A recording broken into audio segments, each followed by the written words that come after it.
The Minnesota Timberwolves have beaten the Lakers 4-1, and now they await the winner of the Houston and Golden State series.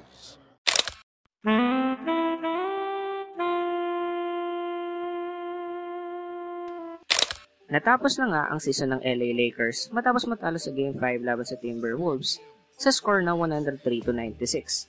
Madami ang dismayado sa naging performance ng team dahil karamihan sa mga fans ay sila ang sinasabi na liyamado sa series na ito.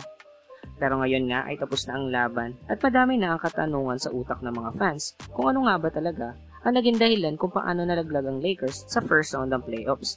Halina't pag-usapan natin sa video na ito ang ilan sa mga pagkakamali ng Lakers kaya sila natalo sa Timberwolves. Naging isa sa mga problema ng Lakers ay ang kanilang center position. Dahil sa height na meron ng Timberwolves, ay dinomina nila ang Lakers sa rebounds at points in the paint. Dahil na din sa kanilang mga big guys na sina Gobert, Randle at Nasrid.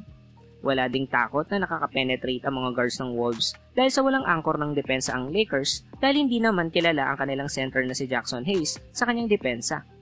Ito nga ang comparison sa stats ng rebounds at points in the paint sa mga games na nanalo ang Wolves laban sa Lakers. Makikita rito na sa buong series ay Wolves ang dumodomina sa Lakers pagdating sa rebounds at points in the paint. Kaya naman kapag gumana pa ang 3-point shooting ng Wolves ay wala nang maisagot ang Lakers sa kanila. Naaalala nyo pa ba ng gulatin ng Lakers ang NBA nang i-trade nila si Anthony Davis sa Dallas para kay Luka Doncic? Hati ang opinyon ng mga tao, pero madami ang nagsasabi na Lakers ang nanalo sa trade na ito. Pero madami na ang nakakalimot sa isa pang transaction na ginawa ng Lakers matapos nila i-trade si AD. Ito nga yung i-trade nila si Dalton Knecht at ilang pang mga picks sa Charlotte Hornets para sa 7'1" defensive center na si Mark Williams. Dahil nga sa pagkakatrade ni AD, ay madami ang concern sa magiging depensa ng Lakers kaya naman madami ang natuwa nang kumuha ang Lakers ng sentro na malakas sa depensa. Pero marami din ang ayaw sa trade na to dahil bago nga ang trade deadline ay maganda ang nilalaro ni Dalton Knecht. Pero matapos nga ang ilang araw ay na-rescind ang trade na ito, okay na sila dahil sa balita na nag-fail daw sa physical ang center na si Mark Williams. Kung natuloy nga sana ang trade na ito ay maaaring naging iba ang naging resulta ng serye ng Lakers laban sa Wolves. Dahil may maaasahan na silang center sa ilalim, mapa-opensa man o depensa. Nag-a-average nga sa Williams ng 15 points, 10 rebounds at 1.2 blocks per game na magagamit sana ng Lakers para ipangtapat sa opensa ng Wolves na nakafocus sa drive and kicks. Isa pang pagkakamali na ginawa ng Lakers ay ang hindi pag-waive kay Alex Len na nakuha nila sa free agency bago mag-playoffs. Akala ng marami ay isa si Len sa magiging rotational big ng Lakers dahil na din sa maayos na season nito sa Kings bago ito maging free agent.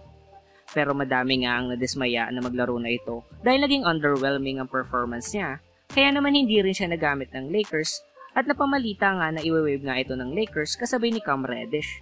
Hindi nga ito nangyari at dahil dito ay nagkaroon ng problema ang Lakers dahil kailangan nila alisin ang dalawang center pa sa kanilang lineup na sina Trey Jameson at Christian Caloco na mas maganda ang nilalaro kumpara kay Alex Len.